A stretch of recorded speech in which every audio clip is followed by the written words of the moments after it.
সূরা ৪৩ আজ যুখরুফ অনুযায়ী। আপনি কি খ্রিস্টান ভাই? জি, খ্রিস্টান। আপনি কি যিশুকে ঈশ্বর মনে করেন? হ্যাঁ, তার দেবত্ব আছে। আমি আপনাকে সেটাই বলেছি।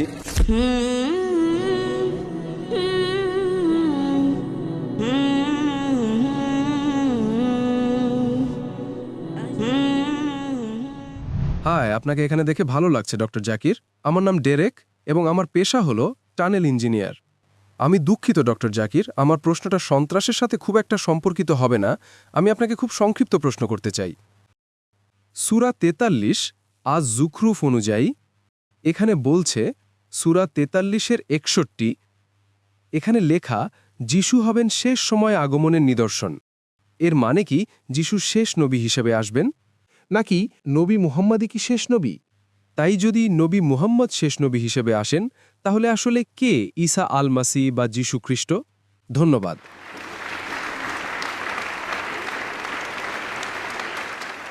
ভাই খুব ভালো একটা প্রশ্ন করেছেন। আর তিনি কোরআনের একটা আয়াত উদ্ধৃত করেছেন যে ঈসা আলাইহিসসালাম, যিশু আলাইহিসসালাম শেষ সময়ের নিদর্শন হবেন। তাহলে এর মানে কি নবী যিশু আলাইহিসসালাম শেষ নবী, নাকি নবী মুহাম্মদ সাল্লাল্লাহু আলাইহি সাল্লাম শেষ নবী? এটা কি?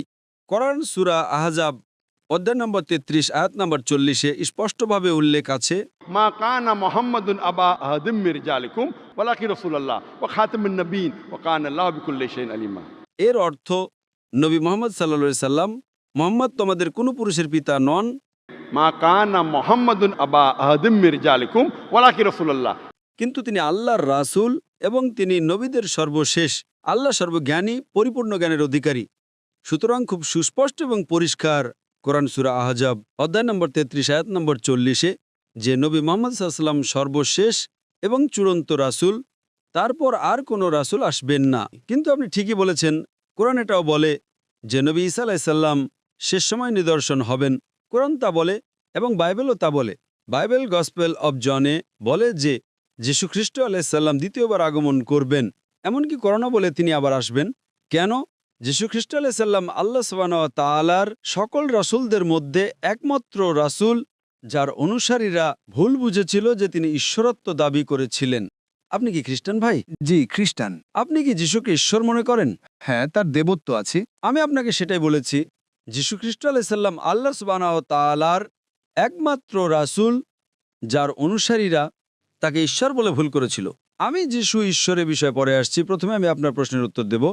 যেহেতু যিশু আলাইহিস সালামের অনুসারীরা তাকে ভুলবশত ঈশ্বর মনে করেছিল, এই কারণে আল্লাহ সুবহানাহু ওয়া তাআলা কোরআনে সূরা নিসা অধ্যায় ৪ আয়াত ১৫৮-তে বলেছেন আল্লাহ তাকে জীবিত উপরে তুলে নিয়েছেন, কারণ তিনি একমাত্র রাসূল যার অনুসারীরা তাকে ঈশ্বর মনে করেছিল। বুঝেছি। তার দ্বিতীয় আগমনে তিনি কোনো নতুন নিয়ম নিয়ে আসবেন না।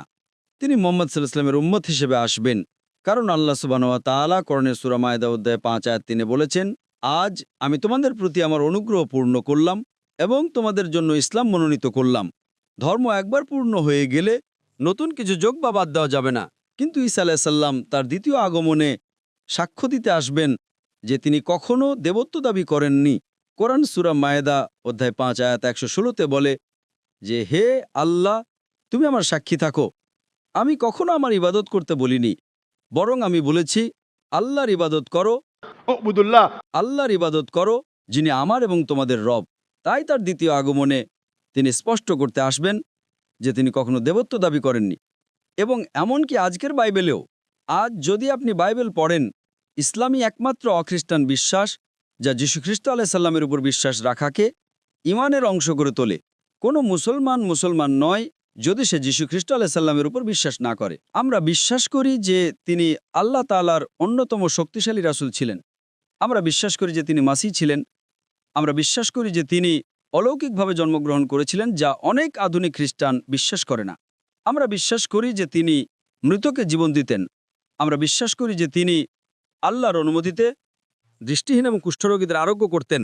খ্রিস্টান এবং মুসলমানরা একসাথে চলছে। এখন কেউ প্রশ্ন করতে পারে, পথ আলাদা কোথায়? পথ আলাদা হলো যে অধিকাংশ খ্রিস্টান বিশ্বাস করে যে যীশু খ্রিস্ট আলাইহিস সালাম দেবত্ব দাবি করেছিলেন। তারা বিশ্বাস করে যে তিনি ঈশ্বর ছিলেন।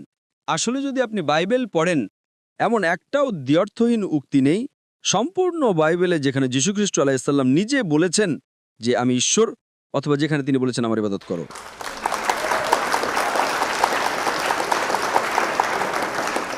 আপনি যদি বাইবেলের যে কোনো সংস্করণ থেকে দেখাতে পারেন, সম্পূর্ণ বাইবেলে, যেখানে যীশু খ্রিস্ট আলাইহিসসালাম নিজে বলেছেন, Any unambiguous statement, any unequivocal statement, সম্পূর্ণ বাইবেলে, যেখানে যীশু খ্রিস্ট আলাইহিসসালাম নিজে বলেছেন যে আমি ঈশ্বর, অথবা যেখানে তিনি বলেছেন আমার ইবাদত করো, আমি জাকির নায়েক আজকেই খ্রিস্ট ধর্ম গ্রহণ করতে প্রস্তুত। আমি আমার অন্যান্য মুসলিম ভাই ও বোনেদের পক্ষ থেকে বলছি না। আসলে যদি আপনি বাইবেল পড়েন, যীশু খ্রিস্ট আলাইহিসসালাম বলেছেন, গসপেল অফ জন অধ্যায় 14 পদ 28 উল্লেখ আছে, যীশু খ্রিস্ট আলাইহিসসালাম বলেছেন, আমার পিতা আমার চেয়ে মহান। গসপেল অফ জন অধ্যায় 10 পদ 29 উল্লেখ আছে, আমার পিতা সবার চেয়ে মহান। গসপেল অফ ম্যাথিউ অধ্যায় 12 পদ 28 উল্লেখ আছে, আমি ঈশ্বরের আত্মার সাহায্যে শয়তানকে তাড়াই। গসপেল অফ লুক অধ্যায় 11 পদ 20 উল্লেখ আছে, আমি ঈশ্বরের আঙুল দিয়ে শয়তানকে তাড়িয়ে দেই।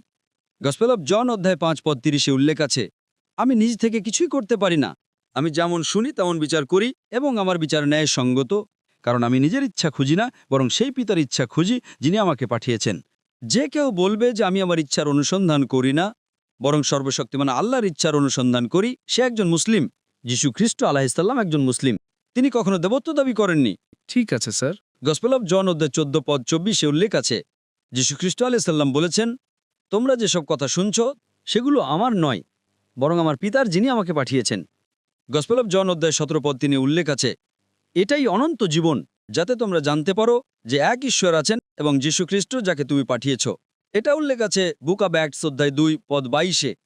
হে ইসরায়েলের লোকেরা, এটা শোনো, নাসরতের যীশু তোমাদের মধ্যে ঈশ্বরের অনুমোদিত একজন মানুষ, যার মাধ্যমে ঈশ্বর বিস্ময়কর কাজ, অলৌকিক কাজ এবং নিদর্শন দেখিয়েছেন, এবং তোমরা তার সাক্ষী।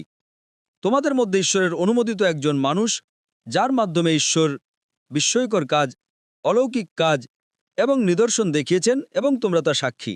সুতরাং আপনি যদি বাইবেল পড়েন, আমরা বুঝতে পারি যে কোরআন যা বলে এটা তাই। যীশু খ্রিস্ট আলাইহিসসালাম আল্লাহর রাসূল ছিলেন, তিনি ঈশ্বর ছিলেন না, তিনি কখনো দেবত্ব দাবি করেননি। তাই যদি আপনি বাইবেল পড়েন, এটা গির্জার শিক্ষা। খ্রিস্ট ধর্ম বুঝতে খ্রিস্টানদের দিকে তাকাবেন না, বাইবেল পড়ুন। ইসলাম বুঝতে মুসলমানদের দিকে তাকাবেন না, কোরআন এবং সহিহ হাদিস পড়ুন। সেই কারণে যীশু খ্রিস্ট আলাইহিসসালাম, আল্লাহ সুবহানাহু ওয়া তাআলা তাকে জীবিত উপরে তুলে নিয়েছেন, যাতে তিনি আপনার মতো মানুষদের এবং যারা দাবি করে তিনি ঈশ্বর ছিলেন তাদের বলতে তিনি তার দ্বিতীয় আগমনে তার নাম ক্লিয়ার করতে আসবেন।